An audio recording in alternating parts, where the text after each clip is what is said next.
Amigos, amigas, ciudadanos, hermanos en Cristo,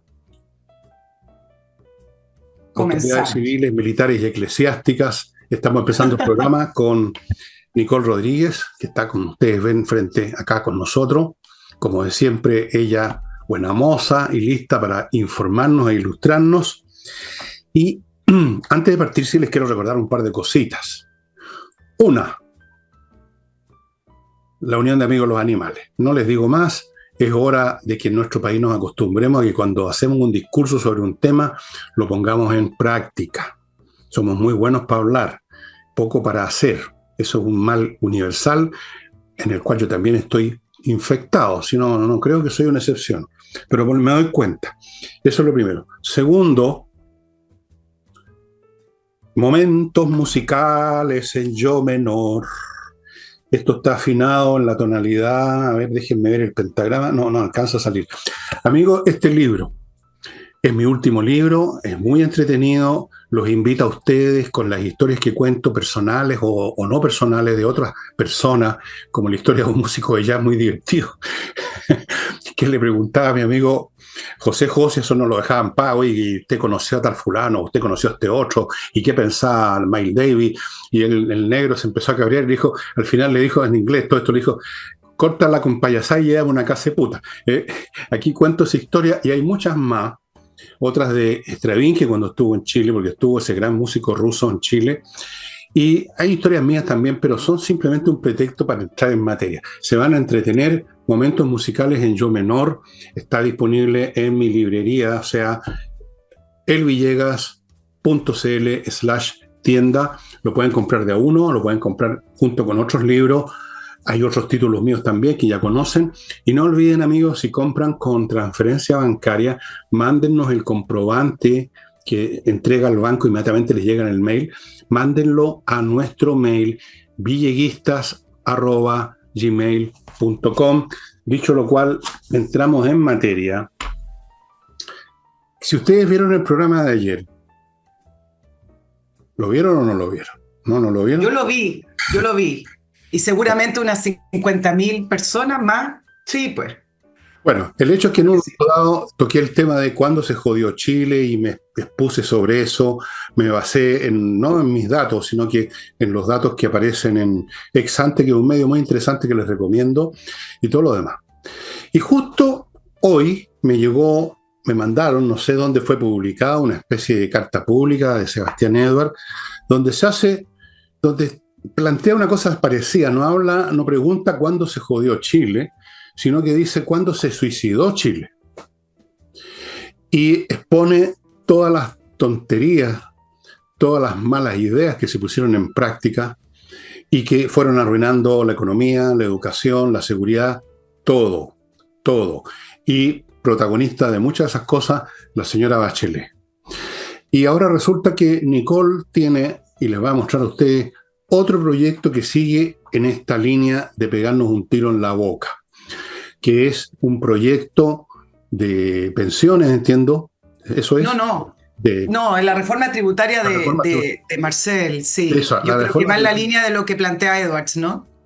Bueno, Nicole nos va a contar cuáles Sí. son los puntitos. Ahora, déjame comentarte algunas cosas de Edwards, porque él debe haber sido uno de los primeros columnistas que alertó que la segunda administración de Michelle Bachelet había plegado a los organismos públicos y al Estado con muchos funcionarios, muchos del Partido Comunista, no lo puso así, pero fue de los primeros que empezó a alertar de cómo estaba incorporando a varias personas que eran del Partido Comunista y plegando las instituciones, así como también alertó acerca de las malas reformas de Michelle Bachelet y de cómo se iban a ver posteriormente los resultados. Y en parte las preguntas, Fernando, porque a propósito de la reforma tributaria de Marcel, de cuándo se jodió Chile, en algún minuto, y yo diría que fue Michelle Bachelet 1, empezó a haber un giro y un cambio en el discurso con respecto no solamente a las políticas concretas, que eran políticas malas, mal diseñadas, sino que más bien con una mirada bastante ideologizada, con un objetivo político más allá de si la reforma era correcta o no, o se iba a aplicar bien o no, o iba a resultar bien o no. Pero además hubo algo elemental, y que yo creo que es la primera parte de la frase que después acompañó: no son 30 años, son 30 pesos, esa frase muy absurda, que suena bien, suena como para película de grandes cambios, etcétera, pero no tiene nada que ver con la realidad. Que fue cuando empezaron a dejar de lado los argumentos técnicos. ¿Te acuerdas cuando empezó esa crítica gigante de no más técnico, no más experto? La concertación en sus primeros años, en los primeros años de los 90, entre Elwin, Frey, Lago, etcétera, hablaba mucho de los expertos y de los analistas y los números, con mucho número. Y en algún minuto, y fue por ahí, por el primer gobierno de Michelle Bachelet, que empezó a girar esto y decir: fuera los expertos, acá necesitamos política, que yo no sé por qué tiene que ser contradictorio, ¿no? No más tanto tecnicismo. Y incluso se empezó a incorporar esa frase, que es una frase de Nicanor Parra, que sirve bien para los poetas, sirve para la filosofar, sirve también como para darle otra mirada, pero no sirve para hacer políticas públicas, cuando él habló de la desigualdad. ¿Te acuerdas cuando Nicanor Parra dijo: hay 2 panes, usted se come uno, perdón, usted se come 2, yo no me como ninguno, promedio de consumo de pan por persona, 1 por persona, dice? Entonces, dejemos de lado los números, algunos interpretaron, porque esos promedios que arroja Chile de crecimiento, de PIB per cápita, etcétera, no le está llegando a todo el mundo. Y se empezaron a utilizar estas frases de Nicanor Parra y otras para poder justificar que el crecimiento, ahí viene el tema del modelo, el neoliberalismo, no era correcto, no estaba bien aplicado y que había que cambiar el modelo, y se empezaron a dejar de lado las cifras. Incluso yo recuerdo cuando Jimena Rincón era ministra del Trabajo y el INE sacaba... ¿Sabes por qué lo recuerdo? Porque estábamos en la Radio Agricultura y salieron las cifras de desempleo, y el INE dio una cifra de desempleo muy mala, de haber sido 10%, casi de 2 dígitos, y la propia ministra del Trabajo del momento, que era la ministra de Michelle Bachelet, Jimena Rincón, dice: no, pero las cifras del INE están equivocadas. Y acá varios dijeron: ojo, que el ministro de Estado, el ministro de Trabajo, la ministra en ese caso, se desentienda de las cifras que da una institución oficial, una institución del Estado, y diga: esas cifras no sirven, están equivocadas. Bueno, acá vamos por mal camino, pero no es que lo inventó Jimena Rincón, sino que ya se estaba pavimentando esto de: no me gustan las cifras, o inventemos un eslogan, dejemos afuera los técnicos, dejemos afuera la famosa frase del crecimiento porque no le llega a todo el mundo, y vamos ahora con la política de verdad. Y creo que ahí es cuando se empieza a pavimentar, a propósito, te lo estaba comentando, de lo que escribe Edwards, ¿no? Interesante, sí. Bueno, la izquierda nunca ha sido, la gente de ese mundo, la cultura de la izquierda, la subcultura de izquierda, la mentalidad de los que están en esa subcultura nunca ha sido muy proclive a los números, a los argumentos rigurosos, y siempre se van a la cosa genérica.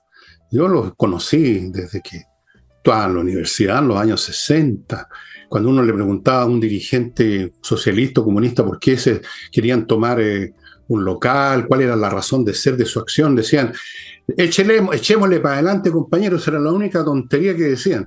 Y ahí yo capté ya en esa época, afuera de estos alumnos que querían terminar con las matemáticas porque era ciencia burguesa, ahí capté, o se me fue haciendo más claro, una sospecha que ya venía de antes, de que esta gente funcionan con otros paradigmas mentales, donde el tema de la cifra, el tema de lo que es lógico, lo que es correcto, lo que funciona, lo que es real, no tiene importancia. Lo que sí importa es eso que llaman la política, que tampoco es política, que es simplemente fantaseo infantil, ideológico, verbalista, cantinflero, final de cuentas, porque ya ni siquiera tienen alguna elevación en su verbo, es puro cantinfleo hoy en día.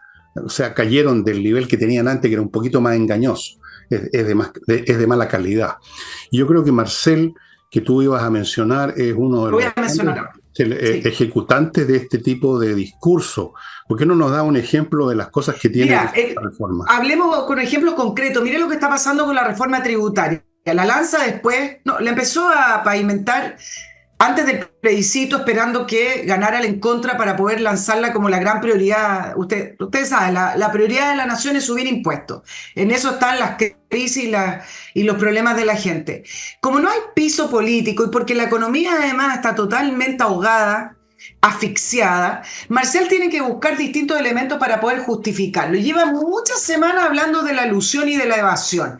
Y eso en general cae bien en la gente, porque dice, ay, los empresarios, acá todos pagan impuestos, ¿eh? Hay una mala manera de concebir los impuestos como si fueran los grandes empresarios. Los que están allá arriba pagan y el resto me llega a mí. No, no es así. Si suben los impuestos, sube la malla completa, el país se encarece. Pero el punto es que habla de la ilusión y la evasión, que es un capítulo de la reforma tributaria de Marcel, y al principio comenzó justificándola dando de ejemplo el caso de los empresarios. ¿Te acuerdas que no son empresarios, son bandas delictuales que inventaron empresas fantasmas y empresas ficticias para hacer facturas falsas y poder delinquir a través de los impuestos con estos 240.000 millones de pesos? El punto es que no le resultó porque sale muy desfavorecido el Servicio de Impuesto Interno y varios preguntaron, bueno, ¿qué hizo el Servicio de Impuesto Interno desde el año 2016?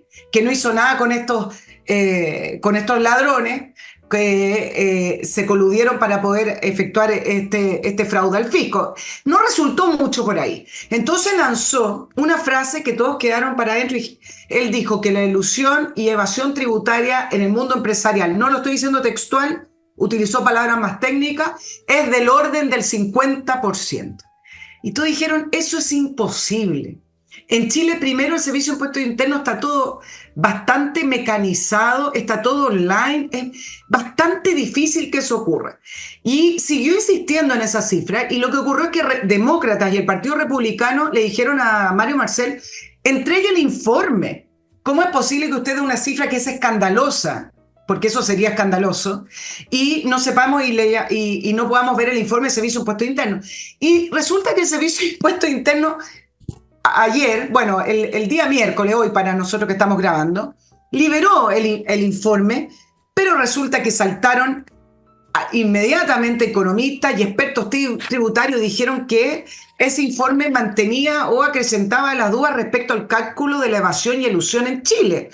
Elegantemente hablaron de la sobreestimación de la elusión y de la evasión, y en simple, el informe arrojaba, no lo voy a decir técnicamente, es muy complicado, pero el informe arrojaba el cálculo en bruto de lo que debiera ser la recaudación por efectos del impuesto a las empresas. Que dicho eso de paso, Michelle Bachelet lo subió a un 26-27% y ahogó la economía. Bueno, pero los cálculos no se hacen en bruto porque existen, por ejemplo, rebajas tributarias por gasto, hay otros elementos de ahorro corporativo, entonces los impuestos, y eso lo sabe Marcel, nunca se calculan en bruto, pero al parecer este informe lo calcula en bruto. Entonces, varios le están diciendo, oye Marcel, pero ¿cómo es posible que usted lance una frase diciendo que el empresariado tiene una tasa de ilusión y evasión del 50% con un informe de estas características? Y no es primera vez, Fernando, que Marcel, para poder sacar adelante su reforma tributaria, que no tiene piso y que ya fue rechazada en marzo, intenta ir por otros lados, no con números, no con evidencia, ni siquiera con proyección, porque se supone que la reforma tributaria debería recaudar X% y no comprimir la economía. Lo primero que hizo fue basarse en un informe de la OCDE. ¿Y por qué estoy tirando otro informe?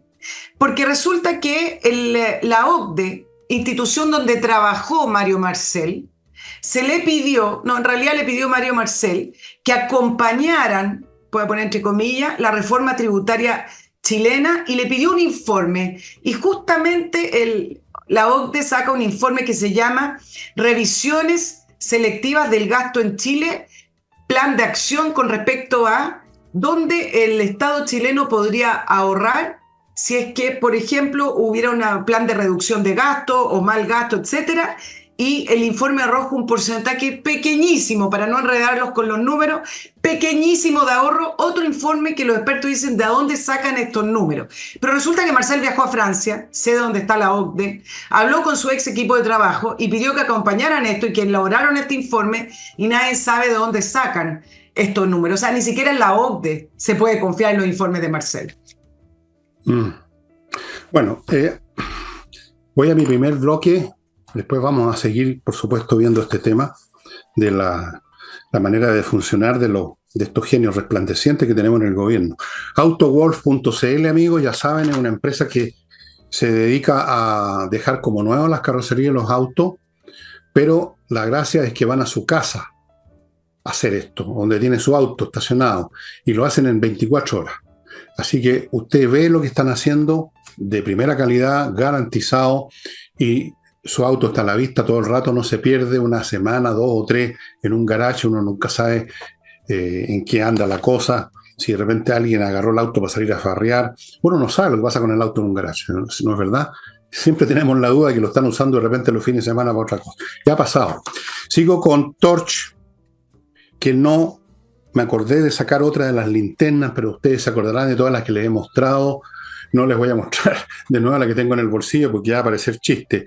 Torch, linternas de todos los tamaños, de estas chiquititas, todas potentes, todas se alimentan con que usted lo enchufe en un computador, tienen batería interna, todas resisten golpes, caídas al agua, son realmente extraordinarias la potencia lumínica que tienen. Eso, a veces con bueno, yo les he mostrado una de este porte, así como una tableta, que tiene una potencia lumínica superior a muchas de estas linternas antiguas con 20 pilas adentro. Torch, solamente en Torch usted va a encontrar estas linternas. Continúo con Entrena Inglés, la academia que es gestionada por profesores de inglés que ofrecen las clases online y que están en este momento ofreciendo lo que ustedes ven a mi lado, una interesante opción para este verano, para que finalmente usted o sus hijos o quien sea tengan una base de inglés sólida que les permita ver las películas sin tener que estar leyendo los subtítulos que a veces son para la risa las traducciones, realmente. Y termino este bloque con Edifito, un software para la administración integral de edificios. Todos los temas físicos del edificio, personal, cotizaciones, salario, balances, qué sé yo, todo lo que se mueve en un edificio, que es más de lo que parece. Edifito es un software para eso. Se usa en muchos edificios, miles de edificios, de hecho, en América Latina, por algo será. Bueno, ameritaría que sea un estudio, no sé si psiquiátrico o político, el desentrañar y capa por capa, así sacando el tipo de funcionamiento mental de las izquierdas, ya sea de un Marcel o de un Boric o de cualquier personaje, porque son más o menos como hechos en serie, son bastante parecidos unos con otros. Pero hay elementos comunes que ustedes ya habrán notado en lo que contó Nicole. Primero, no tienen muchos escrúpulos. Cuando llegan a usar cifras que no les gustan mucho, las usan a la pinta, las cambian como quieren, y si no les gusta un informe, mandan a hacer otro para obtener fines políticos, porque está eso en el meollo de la visión de izquierda. En la visión de izquierda se resume en esa frase que le he contado 50 veces, que me dijo una vez un tipo muy simpático que murió ya. Era un dirigente socialista, era un cabrito de 17, 18 años en la universidad, y había un tema que había que discutir, había un plebiscito, y me vio examinando punto por punto las cuestiones, a veces marcaba una que sí, otra que no, y me vio y me dijo, no sea huevón, compañero, me dijo, vote todo, no me acuerdo si era sí o no, vote todo parejo. Pero ¿cómo? Le dije yo, viejito, me dijo, aquí lo importante es la cuestión del poder, después se ve lo demás.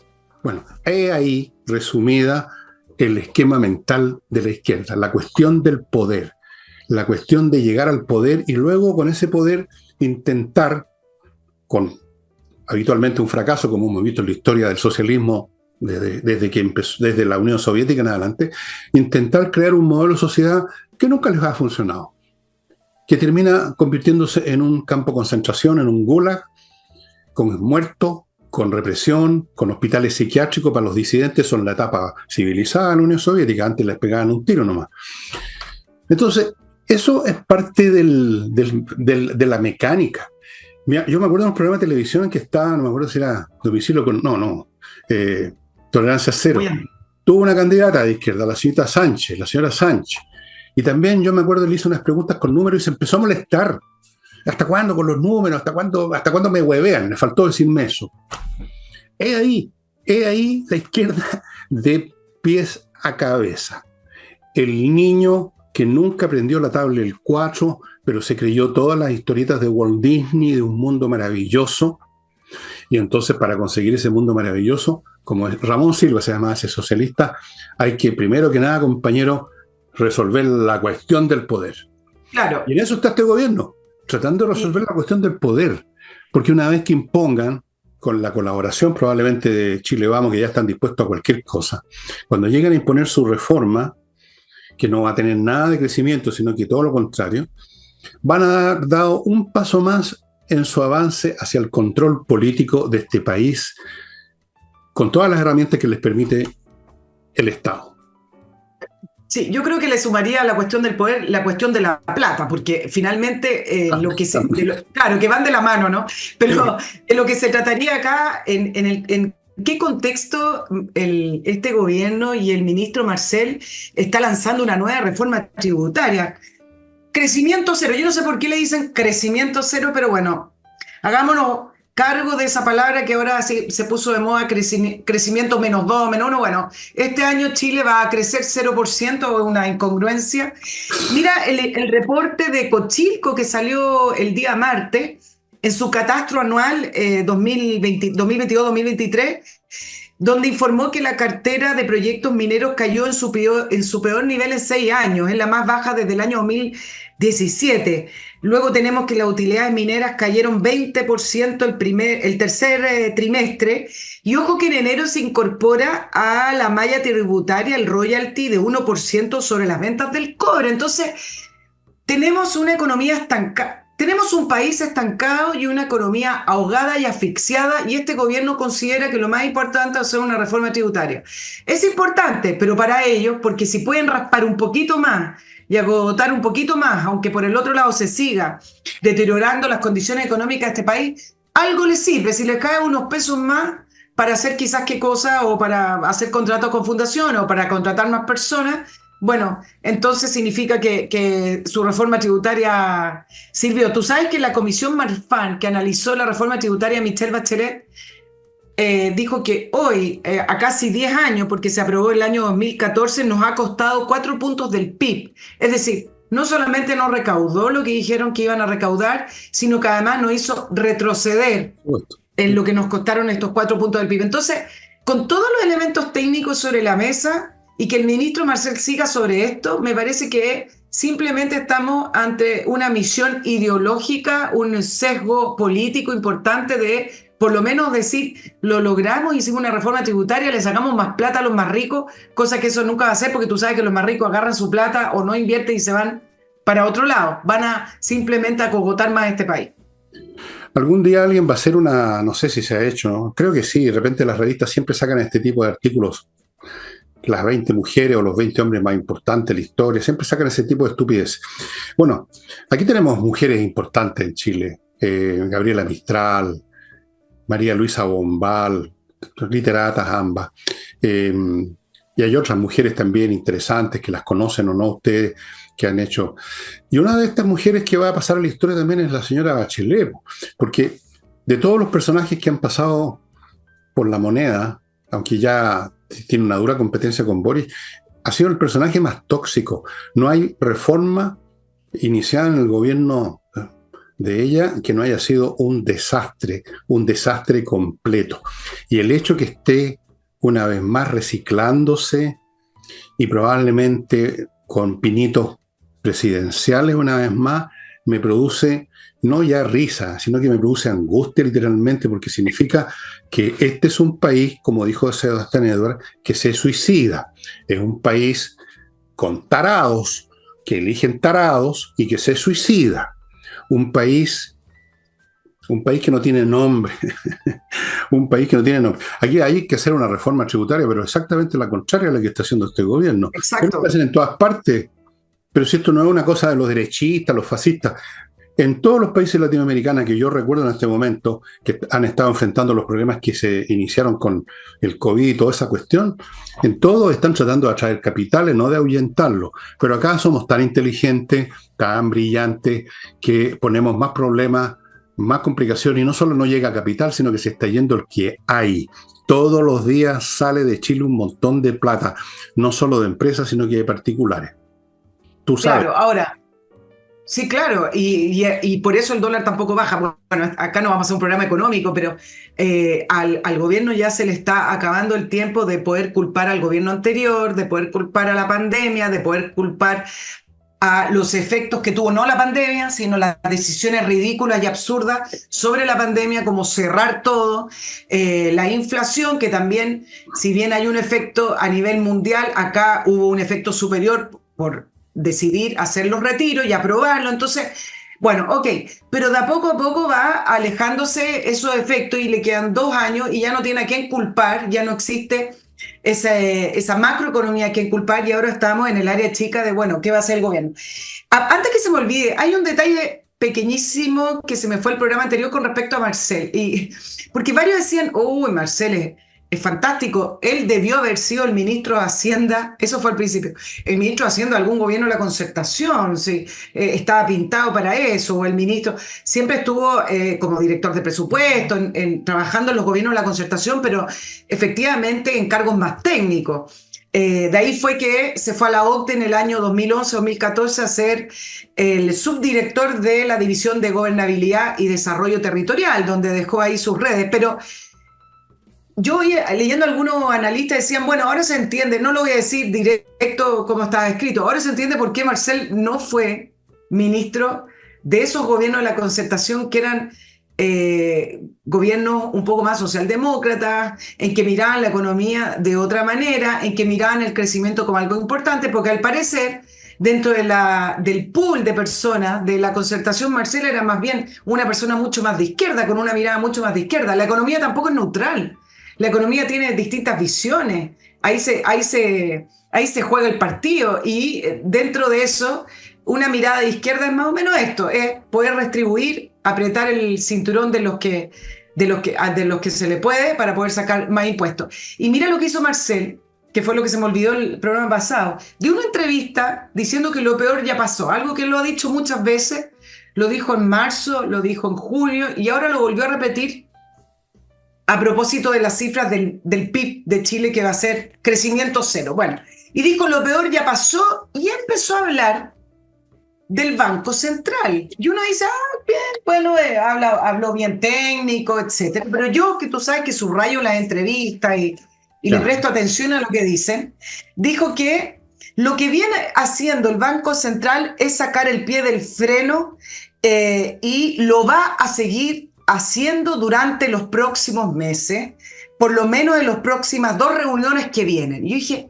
momentito, ¿no se supone que el Banco Central es una institución autónoma que toma decisiones de un directorio, de gente que sabe, que son electos por el gobierno de distintas maneras, pero que las decisiones del Banco Central no tienen que ver con el Ministerio de Hacienda? Bueno, qué raro que acá nadie diga nada, porque la entrevista fue más larga hablando y apuntando al Banco Central. Rosana Costa, quien dirige el Banco Central, tuvo que dar una entrevista el domingo, muy elegantemente, de una entrevista de las proyecciones, y el medio dice, el Banco Central toma decisiones de manera autónoma y no sabemos lo que se va a decidir en las próximas 2 reuniones. Qué bien por Rosana Costa. Siempre he considerado que es una mujer seria y habilosa y que conoce su pega, cosa que lamentablemente no podemos acusar de eso al señor Marcel, que se convirtió en un político, o sea, básicamente un político. No sé si sabrá algo de economía, algo sabrá, debe saber la tabla del 5 por lo menos, pero no mucho. Tiene harto título, ¿sí? Bueno, pero si los títulos no significan nada hoy día. Yo he conocido una cantidad de tarados que tienen un muro tapizado con títulos, no te imaginas. Bien, voy a mi próximo bloque, amigos, miclimo.com. Le ofrece un montón de cosas, los mejores dispositivos para el verano y para el invierno. Ahora en verano, ya saben los calores que están empezando a ver. Le ofrece instalaciones con garantía de 5 años. Es una empresa con 7 años en el mercado. Si es una empresa la que quiere instalar en sus oficinas, para los ejecutivos del sistema, hay planes especiales para empresas, puesto que instalan más equipos. Bueno, todas las virtudes, amigos, con miclimo.com. Continúo con Espacio Ajedrez. Ya les he dicho los beneficios que esto entraña para los chicos. Y bueno, ahí están los relojes, las cajas, los tableros, y hay unas gift card de cursos. cursos que parten en marzo, me parece, los días sábados. Cualquier pregunta, cualquier cosa, yo me puedo equivocar, pero da lo mismo. Ahí hay un WhatsApp, los va a atender el propio Pablo Tolosa y les va a decir la firme sobre estos cursos. Continúo con Kame ERP, software financiero integral para el manejo de cualquier tipo de empresas. Hoy en día, si usted no se maneja con una inteligencia artificial, es que usted no tiene inteligencia, porque hoy en día las inteligencias artificiales lo hacen todo mucho mejor que nosotros los pobres humanos que sabemos equivocarnos, nos equivocamos la mitad del tiempo. Kame ERP para que su empresa funcione bien.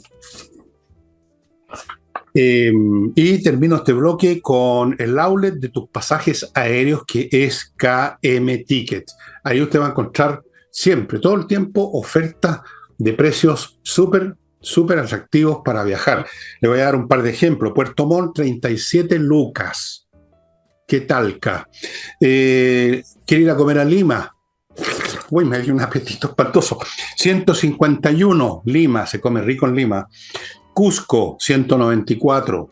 Arica, 79 lucas. Todo el tiempo, tremendas ofertas. Bueno, vamos a ver qué sucede. Me gustaría darle un giro a la política, Nicole, ahora, porque lo que hizo Chile Vamos, que se presentó con esa foto que francamente yo la examiné, me parecía la foto de un curso no muy listo, esos cursos así, aquí están los compañeros de curso que yo tenía y está marcado con una cruz la cabecita del gallo inteligente que destacó, todo lo demás nunca más se supo. Bueno, aquí pasa lo mismo, solo que no hay ninguna crucecita. ¿Qué va a pasar con esta agrupación? ¿Qué pretenden? ¿Para dónde van? Si es que van para algún lado. ¿Qué clase de acuerdos están dispuestos a firmar? ¿Por qué llegaron a esas decisiones? ¿Qué está pasando por sus cabezas? Lo que se pregunta mucha gente. Y yo ayer comenté este punto, pero me gustaría conocer ahora la opinión de Nicole. Sí, claro, descifrémoslo. Ahora ha tomado un giro esto de la postura dialogante y de acuerdos de Chile Vamos. Mira, hoy el presidente Boric valoró que la oposición, bueno, parte de ella, no toda la oposición, se abriera al diálogo y a los acuerdos para su reforma de pensiones. Tenemos la convicción que Chile las necesita, en especial la reforma tributaria que recién hablamos y la reforma de pensiones. Bueno, pero parece que esto de los acuerdos y esa foto que tú ayer analizaste no recibió tantos aplausos al interior de Chile Vamos, porque el presidente de la UDI, Macaya, dijo que ha tenido la postura de no dialogar el Ejecutivo, porque la propuesta que presentó Reforma Pensiones demuestra o refleja que en realidad no tiene ninguna convicción de llegar a acuerdos porque no tiene ninguna realidad técnica la propuesta del gobierno y tampoco se ajusta a lo que quiere la gente con respecto a las pensiones. Lo mismo respondió Diego Chalper, el de Renovación Nacional, diciendo que están presentando una reforma de un fondo social que es fracasado. Por lo menos en esta oportunidad Chalper corrigió y no habló de solidaridad, porque ves que ellos empiezan a hablar de la misma manera que habla la izquierda, entonces uno dice, bueno, ¿dónde está la diferencia? No, porque sean más vivos, no hablen de solidaridad, hablen de fondo de reparto, que eso es lo que en definitiva es. Pero, como el tema del estallido, ¿no, Fernando? Cuando decíamos, ¿por qué ellos mismos hablan de estallido social, manifestaciones sociales y deberían hablar de lo que realmente fue? Y mira el giro que tomó. Pero tú me ibas a decir algo. Iba a decir que eso es lo que no entiendo de esta gente. Porque por un lado aparecen diciendo una cosa hoy como patota y luego empiezan de a uno a rizar el rizo, como dicen los españoles. Eso es lo que no entiendo. Sí. ¿Qué clase de seriedad y de impacto político tiene un día aparecer en patota para ir a firmar lo que les pongan por delante y al otro día aparecen unos cuantos individuos diciendo sí, pero es que no, porque no, señor. No, porque, claro. ¿Cómo es la cuestión? Mira, te lo voy a hacer cronológico, sí, estás perdido. Quieren embolinarle la perdí al gobierno, al público, a los electores, a los militantes, ¿a quién? No, yo creo que están perdidos porque la derrota lo hizo despistarse, la derrota lo hizo perderse. Mira, el día de la derrota, no, el domingo no, el lunes 18 pasamos de no hay voto, que contestó Renovación Nacional y la UDI, después pasaron a buscar un culpable y apuntaron a republicanos. Luego dijeron, el día martes dijeron, nosotros en realidad queremos ser una oposición dialogante a los acuerdos, pero ahora dijeron no tanto. Y yo te voy a decir, cuando uno lee la entrevista en profundidad, y tú sabes, voy a ir subrayando, digo, hicieron unos análisis muy simples de si lo quieren llamar derrota, de la derrota del día domingo, porque leen a estos analistas que dicen, por ejemplo, que las posturas extremas no son valoradas por la ciudadanía, o que la gente espera de la política los acuerdos, que el fracaso de la política... Eso es una estupidez. Es una tontera. El plebiscito fue una elección de el emplazamiento que la gente le está haciendo para buscar acuerdos. Y todo esto ha hecho que Chile Vamos se empiece a dividir, a pelear entre ellos y a intentar buscar un tono y un camino. Pero tú sabes lo que más han repetido. Yo sé que me va a responder acá. A uno de los analistas que más apreciado acá en Chile, que es Carlos Peña, que dio una entrevista muy curiosa, porque levantaba ciertas figuras del oficialismo que uno dice, no, Carlos Peña no puede considerar que esta persona es muy inteligente, porque hablaba del talate, todo, por ejemplo, nombró a Carolina Toá como una gran figura política. Bueno, pero aparte de nombrar a gente del oficialismo, sacaron una frase que debe haber calado muy hondo en Chile Vamos, que dijo que Chile Vamos o la derecha debería sacudirse o debe sacudirse al Partido Republicano.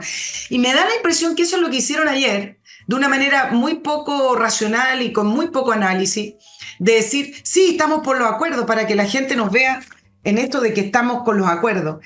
Y acá la pregunta es, bueno, en el caso de la reforma de pensiones, ¿cómo van a llegar a acuerdos con este proyecto? Te puedo decir algunos puntitos que creo que es interesante porque... Quedémonos en la cuestión gruesa, porque fíjate, con los puntitos de repente nos vamos a perder un poquito. La cuestión gruesa es, lo que hemos dicho acá 1.000.000 de veces, que esta gente no tiene cerebro, no articulan... Pero eso no es lo grueso, po. ¿Ah? ¿Qué? No es lo grueso del proyecto, no tiene cerebro. ¿Cómo? ¿Cómo? No tiene cerebro, pero lo grueso del proyecto estoy hablando.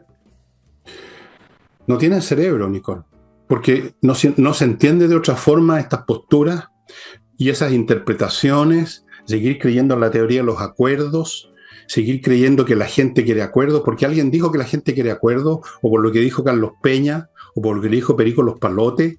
Bueno, a eso me refiero, que no tienen cerebro, estoy hablando en serio, estoy totalmente en serio. O sea, es notoria la falta de ahí un centro pensante que los articule y que les haga ver qué es lo que corresponde políticamente para producir un impacto y una identidad que los haga creíbles, que los convierta en una fuerza maciza para el futuro, que es un futuro cercano, un par de años más. Y se van en cambio por las ramas, por estas cosas, de declaraciones de grupo, después declaraciones de individuo. Eso se llama falta de cerebro colectivo, si tú quieres. A eso me refiero. Y yo creo que tengo absolutamente toda la razón. Si uno lo examina uno por uno ahora, se hace un examen, por así decirlo, un corte transversal y longitudinal de cada uno de estos personajes, una especie de autopsia intelectual, te vas a encontrar que son ahí nomás, po. Y además, distorsionados por sus miedos, por su cobardía, por sus intereses partidistas. ¿Cómo es esto de sacudirse de los republicanos, por ejemplo? O sea, los republicanos, dentro de todo, son los que están un poquito más cerca de ver las cosas como son. Chile Vamos está en la posición equivocada, pero no lo ven. Por eso que digo, y hablo en serio, Nicole, que no tienen cerebro. Y eso es muy grave, ¿eh? Cuando un movimiento político no tiene un líder que vea más lejos, como en algún momento lo tuvo la democracia cristiana con Eduardo Frei, incluso con Radomiro Tomic, están jodidos. Están jodidos porque se toman las decisiones equivocadas todo el tiempo y confunden a la gente. Eso es. Ok, pero también la pregunta es ¿a qué debiera Chile Vamos negarse? Y yo creo que en el detalle, que no es muy largo, me gustaría explicarlo, del proyecto al cual están llamando acuerdo, ahí está la respuesta, porque la reforma de pensiones que está planteando el gobierno no es un problema del 6% o del 5%, eso ya en sí es un problema porque va a encarecer la mano de obra, va a encarecer contratar a una persona, pero el problema no son esos puntos principalmente, sino que son las puertas que se están abriendo con esa reforma. Si lo tengo que resumir en dos grandes rasgos que son complicados y que son peligrosos, es que la reforma como la están planteando abre la puerta, uno, a este famoso fondo de reparto que nunca va a ser suficiente. Por lo tanto, si hoy se plantea un 3, mañana va a ser un 4 y pasado un 5 y así sucesivamente. Dos, lo administra el Estado, ya les voy a contar cómo. Y además está abriendo una tercera patita esta reforma de pensiones, que fue la sorpresa, que está sacando un 1% a Sala Cuna. Y uno dice, bueno, es que Sala Cuna. No, están abriendo la puerta a que una reforma de pensiones y un impuesto al trabajo, que significa sacarte tu 6% de tu cotización, están abriendo la puerta a que financie políticas públicas. El 1% de Sala Cuna no tiene nada que ver con subir pensiones. Entonces, no se trata de sentarse a la mesa y decir, bueno, un 1% no es tanto, ya pongámoslo en 0.5. Se trata de que están creando institucionalidad. Bueno, Uno, para un fondo de reparto, y dos, para seguir produciendo nuevos impuestos con la excusa de un sistema de pensiones. Y además están encareciendo. Tú sabes que el proyecto del gobierno crea dos nuevas entidades administrativas que tienen un costo tremendo. Por ejemplo, el administrador previsional, que tiene que crear con funcionario y todo, cuesta 148.500 millones de pesos anuales. Y uno dice, bueno, ¿por qué no financian con esa plata la Sala Cuna o cualquier otra política pública que sea necesaria? Y además crean un gestor de fondo integral con un consejo directivo. Ahí entran los Vidal, ¿no? bueno, pero Entonces, mira, a eso es lo que se están negando. bueno, pero precisamente ese es el punto, por Nicole. O sea, si tú ves todos estos puntos, que los vemos todos, que estos han sido vistos y una y otra vez, ¿por qué no lo ven ellos? ¿Por qué no actúan, digamos, en vez de decir vamos a ir a una mesa de negociación y ya con eso se debilitan y luego quizás digan, bueno, en realidad no nos gustaron, estos puntos son malos? No, pues. La postura política consiste en decir a priori, antes, no podemos ir a esta cuestión ni vamos a ir a acuerdo por tales y tales razones, que son los puntos que tú mencionaste y otros más. Eso es hacer política de verdad. Y no, bueno, pero primero vamos a una mesa de negociación porque a la gente le gustan los acuerdos, para que no digan que somos porfiados, para que no digan que somos malitos, vamos a la mesa y después decimos que no nos gustó. Y con toda esa cuestión no se dan cuenta que se van desmoronando internamente, políticamente, van perdiendo, la gente empieza a complicarse y a confundirse con eso. Nos hacen todo estas risadas de riso de que, bueno, fueron pero no fueron, fueron pero después dijeron que no, no, los ven yendo, los ven dispuestos a afirmar algo, después no se entiende por qué dicen que no, entonces aparecen, peor todavía, aparecen como unos tipos que no quieren acordar, pero esas cosas hay que decirles desde un principio. Tú te tienes que presentar, si eres un movimiento político serio, como un bloque sólido y potente y claro desde el principio. Si no estás jodido, eres un perdedor, y eso es lo que es Chile Vamos. Ni siquiera han sido capaces de interpretar lo del domingo y se dejan y aceptan que fueron derrotados. No, no fueron derrotados. Es verdad que ellos estaban con una propuesta que no ganó, pero ¿cuál es la votación del en contra? Ellos saben perfectamente cuánta gente de su propio sector votó en contra. Montones, quizás un tercio o la mitad. Esas cosas debieran decirlas, pero no. En vez de eso, se dejan influir por los dichos de esta señora tan inteligente, según el Carlos Peña, no la Tobá, de que están con shock. Y sí, parece que están con shock, pero ya está un shock terminal, parece un shock, digamos, a nivel del cerebro, les vino un derrame cerebral, porque ya no hay tontería que nos hacen desde el punto de vista político en gran escala, Nicole. En gran escala, donde tú en gran escala interpretas y proyectas los datos y los haces que se conviertan en un punto político fuerte, y no meramente en una cuestión de administrativa que se discute en una mesa entre cuatro paredes. Bueno, yo encuentro que son muy torpes y... Claro, pero... Torpísimo. Yo creo que tú estás de acuerdo conmigo. Quizás no lo digas en mi tono. Yo no creo que tú los consideres una lumbrera esta gente. ¿O sí? No, no voy por ese lado porque yo no lo analizo por ese punto de vista. Lo que sí creo es que cuando tú dices eso de los acuerdos los debilita, ellos consideran lo contrario. Ellos consideran que se están poniendo en una posición que corresponde. Me parece que si van a ir a acuerdo, lo que les falta es mostrar y visibilizar en qué están de acuerdo, porque con ese proyecto de pensiones, una persona con una agenda política o con ideas políticas de derecha no podría estar de acuerdo. Es decir, nuevamente, otros administradores estatales que van a encarecer el sistema, que la plata se va a perder, que todo, o sea, ¿cuánto van a subir las pensiones? Tú sabes que todavía no entregan el informe, y ni siquiera va a ser un 6%, al final tú vas a terminar cotizando para ti. Ni siquiera nada, no llega ni al 12% con todo lo que van a dividir ese monto. Bueno, y eso es, pues, o sea, bueno, tú no querrás ver las cosas como las veo yo desde el punto de vista de qué es lo que tienen adentro el cráneo, pero personas que caen justamente en lo que tú acabas de decir, que ni siquiera aclaran qué es lo que estarían ellos de acuerdo. Bueno, eso es torpeza, llámalo como quieras, eso se llama torpeza política, y es súper importante la habilidad o la torpeza política. Países completos se han derrumbado en una guerra, por ejemplo, por torpeza. En este momento Rusia está en una guerra desastrosa para su economía y para su pueblo por torpezas. Las torpezas son decisivas. Las decisiones que se toman a esos niveles son decisivas. Es una tragedia, porque entonces significa que estamos en manos de repente de uno o dos individuos, o 10 o 20, que no dan el ancho. Y esa es la realidad, y está en la historia de las naciones, las torpezas. ¿Para qué voy a dar ejemplo o al público, digamos, de las situaciones que se vivieron en Europa con Hitler, las torpezas que cometieron los dirigentes políticos franceses e ingleses especialmente?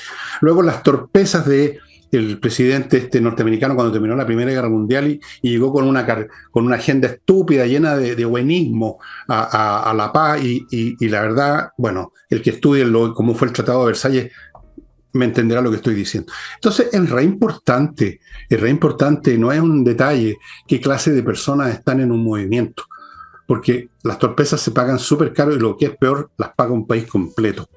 Y ahora voy a otro bloque, amigos. Perdonen que sea tan duro, pero es que resulta que el problema es con la gente torpe, común y corriente, da lo mismo.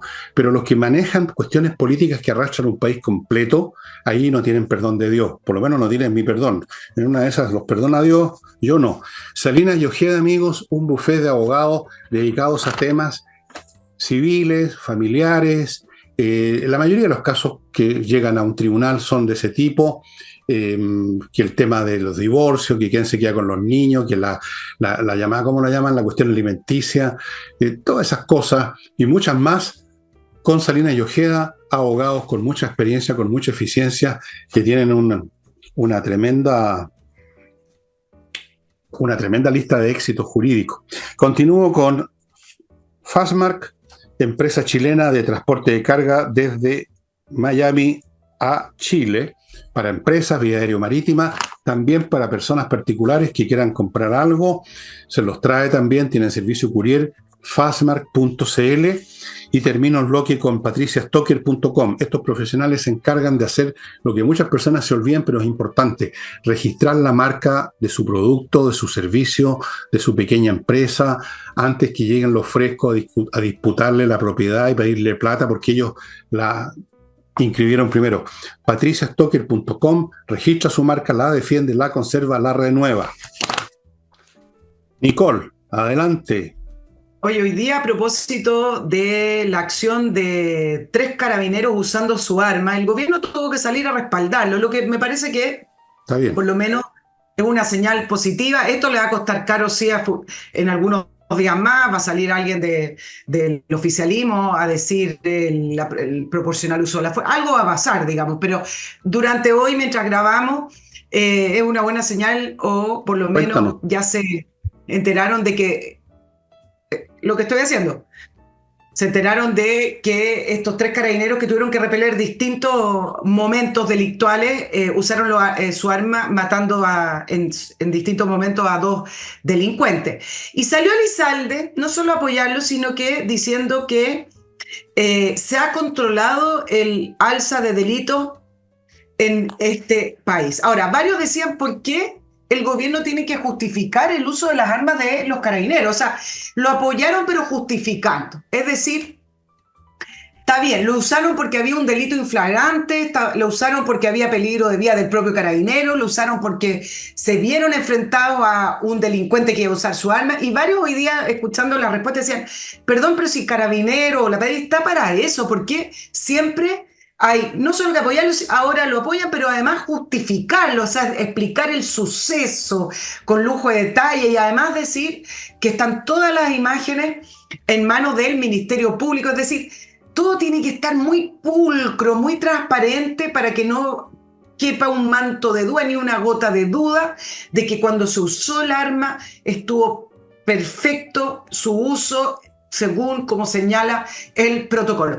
Pero me voy a quedar con el tema de las cifras porque aprovechó de decir eso Elizalde, diciendo que se ha controlado la cifra. Y mientras decía eso, el alcalde de San Bernardo, del Partido Socialista, el mismo partido de Elizalde, decía que en algunos barrios los que mandan hoy son los narcos y las organizaciones criminales. ¿Se acuerdan que el vicepresidente del Partido Socialista, Arturo Barrio, hace unos 4 días atrás, dijo que él tenía un pacto con el narco para poder entrar a trabajar a las poblaciones? Entonces, en el fondo, ¿cómo es posible que un dirigente del Partido Socialista, el propio alcalde, tengan estas frases donde al final lo que están diciendo es que hay abandono, hay renuncia del Estado de Derecho, del Estado donde no entra, y el ministro Elizalde intenta, también acá tenemos una falta de números, decir acá las cifras de los delitos se han detenido.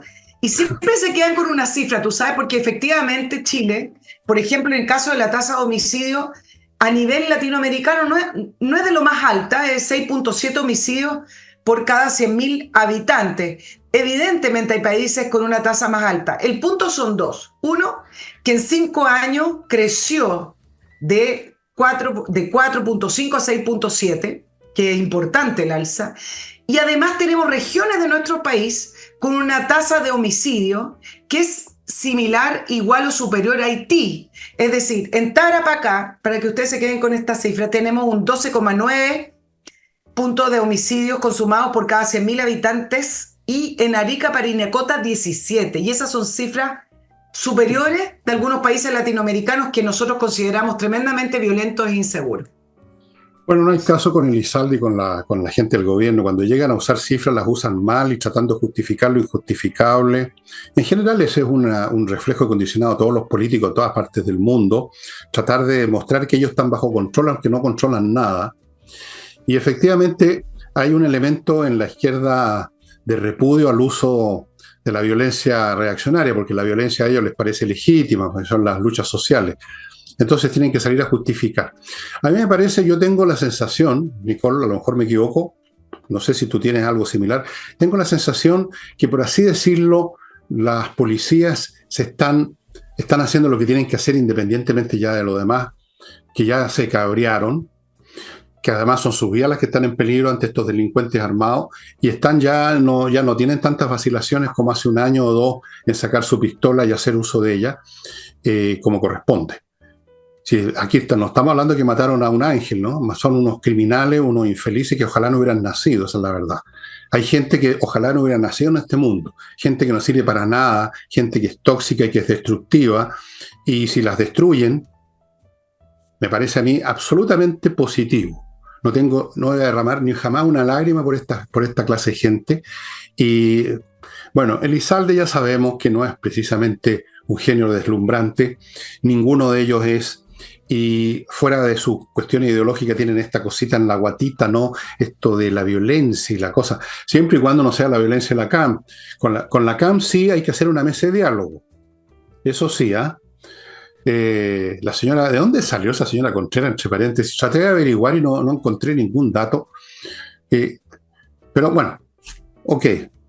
Tú dices la directora del Instituto Nacional de Derechos Humanos. Sí, ahora, ¿vas a una pausa? No, sigue nomás. Sí, que no me quiero quedar con el tema pendiente de las palabras del vicepresidente del Partido Socialista, Arturo Barrios, porque quiero hacer una distinción. Me parece que hay una diferencia y es sumamente grave que el vicepresidente de un partido de gobierno, quizás el partido político más importante hoy en la coalición de gobierno, en La Moneda, diga que tiene pactos con el narco, sobre todo viniendo de un partido que nunca explicó bien si el caso del alcalde Aguilera en San Ramón era un hecho aislado o ya las redes del narcotráfico se habían extendido al partido político. Pero el punto es que hay una gran diferencia cuando un dirigente social, pongámonos el ejemplo de el Hogar de Cristo, que uno ha visto mucho, y hay otras fundaciones que trabajan así en las poblaciones o en las comunas, ayuda a personas en esas comunas y logra no ser atacado por el narco. Y eso uno lo ve en las películas, pero en la vida real ocurre. Incluso, yo te puedo decir mi experiencia cuando reporteaba en las calles, en esa época, porque estamos hablando de muchísimos años atrás, en otro Chile, en el Chile No, sí, que por supuesto. desapareció,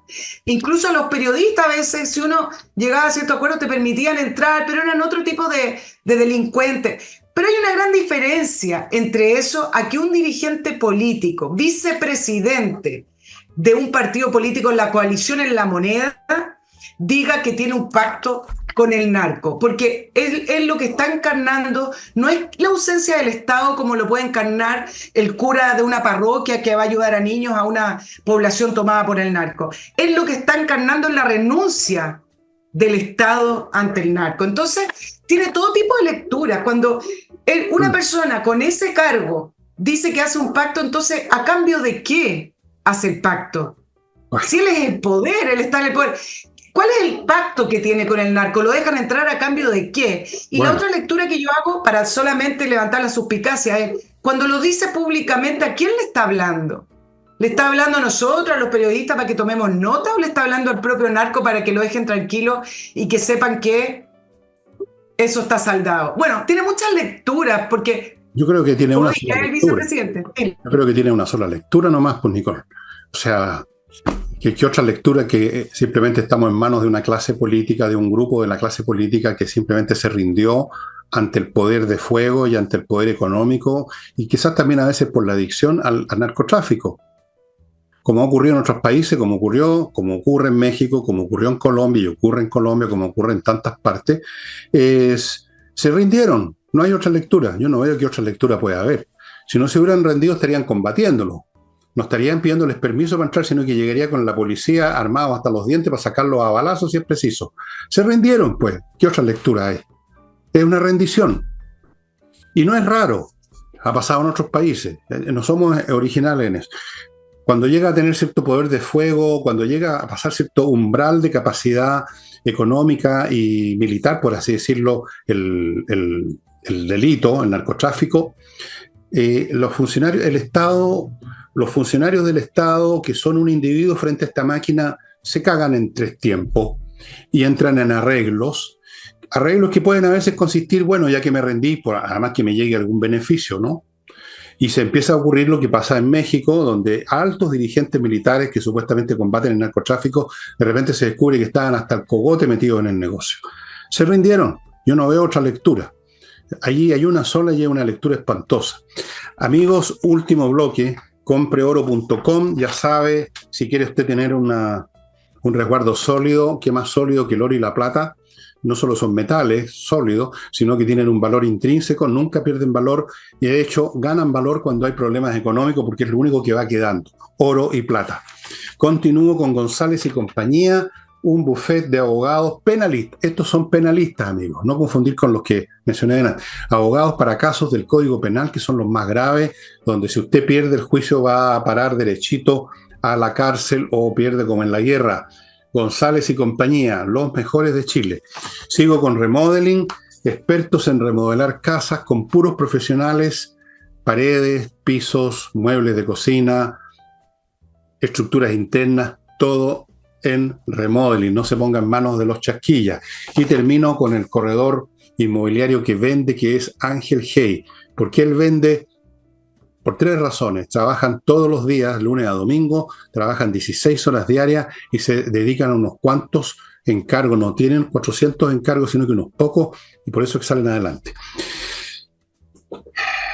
Bueno, no sé, lo del señor Barros es súper grave, pero ¿hay cuántos otros Barros hay que no dicen nada, Nicole? Exacto. ¿Cuántos más? Exacto, sí. ¿Cuántos partidos están hasta la tusa metidos con la droga? ¿Cuánto no están pensando en que en definitiva lo que tenemos que organizar es un país donde el elemento droga esté integrado, institucionalizado, pero con menos violencia? Esa es un poco la visión que se adquiere de repente cuando hablan de legalizar la droga. Pero si no se legaliza la droga, legalicemos, por así decirlo, a las bandas, que no dejen estropicio en las calles, chiquillos, vendan su cochinada, pero no empiecen a los balazos, y mientras tanto pasen unos billetes para acá para una elección, para financiar elecciones. Todo eso lo hemos visto. En Colombia se vio, en México, hasta en las seriales de televisión aparece eso, porque es verdad. Y estamos en eso en Chile. Así que yo la lectura que hago, a lo mejor hay otra, tú quizás tengas 50 lecturas más, yo tengo una sola. Esta gente se rindió. El Estado chileno se rindió, y se rindió también a la CAM, pues. Pero si la CAM se apoderó de un pedazo del país, del territorio, también se rindió el país, pues. Pero acordémonos que además de los civiles, aquí hay otras instituciones que son amantes de la paz, porque no están en guerra con nadie, nunca lo olvidemos. Así que si alguien está pensando por ahí, por ese lado, alguien va a poner solución, olvídense, están todos atrapados en el mismo cepo. Todos.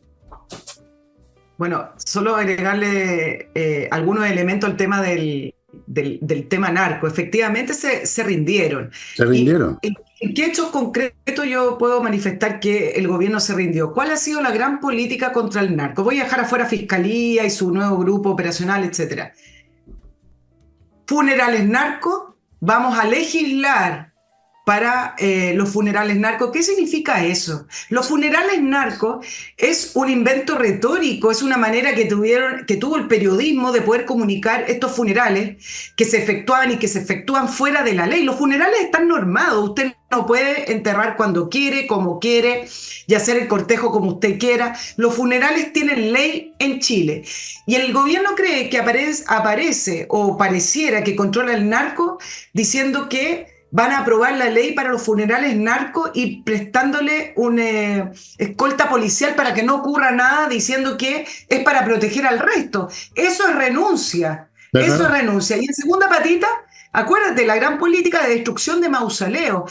El tema con los mausoleos es posterior. ¿Por qué estoy diciendo esto? Se acabó. Cuando tú logras sacar al narco de las poblaciones, cuando tú logras sacar al narco de las comunas y cuando tú logras controlar los territorios, cuando empiezas a destruir estos mausoleos, es algo simbólico, es una imagen que dice, bueno, recuperamos la plaza, pero no es anterior a la recuperación del territorio, no se recuperan territorios por derribar los mausoleos narcos. Claro que no, yo creo que estamos jodidos en esta materia, porque resulta que por un lado tenemos a narcotraficantes que nos vacilan en dispararte, en matar a quien les parece un enemigo, y por otro lado tenemos un Estado que es reacio a usar la fuerza pública y que además empieza a entrar en tratativas políticas y económicas y quizás hasta de adicciones. Yo no quiero ni pensar en cuántas personas del gobierno, además de recibir algún tipo de compensación, reciben un papelillo. No, si no nos escapemos de esa posibilidad. Yo creo que hay gente que tiene un tema con la droga en el Estado chileno. Lo estoy diciendo lo más suave que puedo. Entonces, vamos a la colombinización de Chile o mexicanización. Está claro, a estas alturas se requeriría un golpe de fuerza tan brutal que es casi inimaginable, porque, como repito, acá las instituciones que podrían uno pensar que están para eso tienen una tremenda vocación de paz, tú sabes. Ellos no están en guerra con nadie, ¿no es cierto? Son muy buenas personas, están encerraditos en sus dependencias y no nos jodan. Y ya. Entonces, yo creo que vamos a tener que los chilenos irnos adaptando a lo que se adaptaron los colombianos y los mexicanos. Un mundo donde la droga, los narcotraficantes y los ajustes de cuentas son parte de la vida y uno se las trata de arreglar con eso y ya no espera que vaya a haber una acción policial del Estado para limpiar el país, porque eso ya, con estos barrenderos que tenemos en el gobierno, digamos, ese barrio no se va a producir. Lo que más se va a producir, mira, lo de los funerales que tú mencionaste es excelente ejemplo, porque ahí está de cuerpo entero el Estado. No eliminar, sino que regular. Regular el funeral y también regular la venta, pues. Regular la venta. Mijito, venda, pero no andes disparando. Ya no hagan huevas. No andes disparándose de los autos unos a otros, arreglen las cosas inteligentemente como los mafiosos de Chicago, que se reunían y se repartían los territorios. Hagan lo mismo y pasen un poquito también, porque el negocio es súper bueno.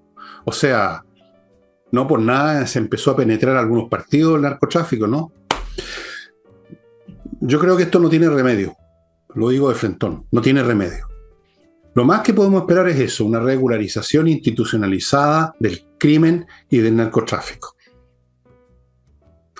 Así como se espera que la temperatura con el calentamiento global no pase de cierto límite, que ya igual se va a pasar, aquí podemos esperar que nos digan, bueno, las cifras no han pasado tal tope de criminalidad. Es lo que está haciendo el ISALD.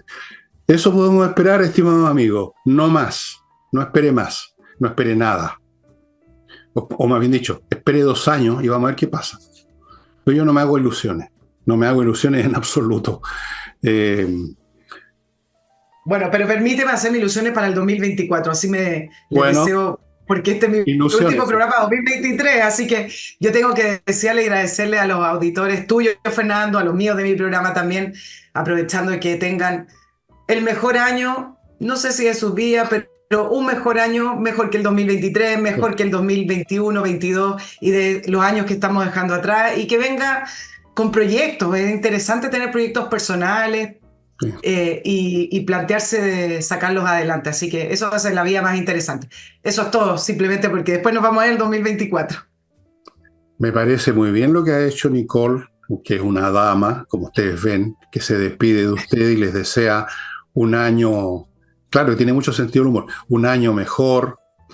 Yo quisiera desearles lo mismo, pero yo nací en otras circunstancias, tuve una educación distinta a la de... bien abrutadita mi educación, en cierto sentido. Si nosotros nos decíamos una cosa que era cierta, nos llegaba el cachuchazo al tiro, fuera lo que fuera. Yo creo que va a ser un pésimo año. Así que, en todo caso, les puedo recomendar lo que acaba de recomendarle Nicole. Uno se puede encerrar en su interioridad familiar y luchar dentro del ámbito que uno controla y esperar, bueno, cuando sean las oportunidades para intentar algo, cambiar este país, ya llegarán esas oportunidades, para eso está el derecho a voto todavía. Pero mientras tanto, mientras llegan esas eventualidades, infórmense y fortifíquense. Yo creo que esa es la receta que doy. Fortifique su fuerte, su familia. Ojo con sus familias. Mantenga unida a su familia, amigo. No empiece con tonteritas romanticonas pelotúas. Mantenga su familia sólida ante toda eventualidad. Sí, pues, Nicola. Ese es el mejor consejo que he escuchado. El mejor consejo. Es que no hay otro.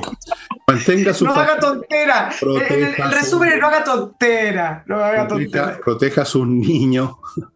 No los deje hacer cualquier lesera. Que después yo he visto tantas tragedias porque no, por un momento que uno se descuida, ¿no?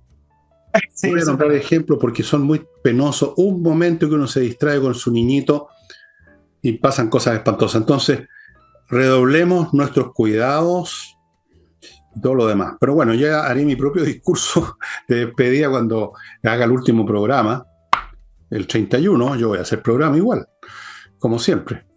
Yo sigo igual, impertérrito ante todo lo que pase. Y esto sería todo, estimados amigos. Hasta el próximo año nos verán a Nicole, que estará con nosotros el martes, el martes, cuando ya es 2 de enero del 2024. Vamos a ver qué novedades tenemos para ese día. Las mejores, por supuesto. Las mejores, las más auspiciosas, con mucha energía y ánimo y buenos deseos y positivismo. Eso. Ya. Ya, estimado amigo, entonces nos vemos nosotros mañana. Chao. Y a la Nicole la ven el próximo martes.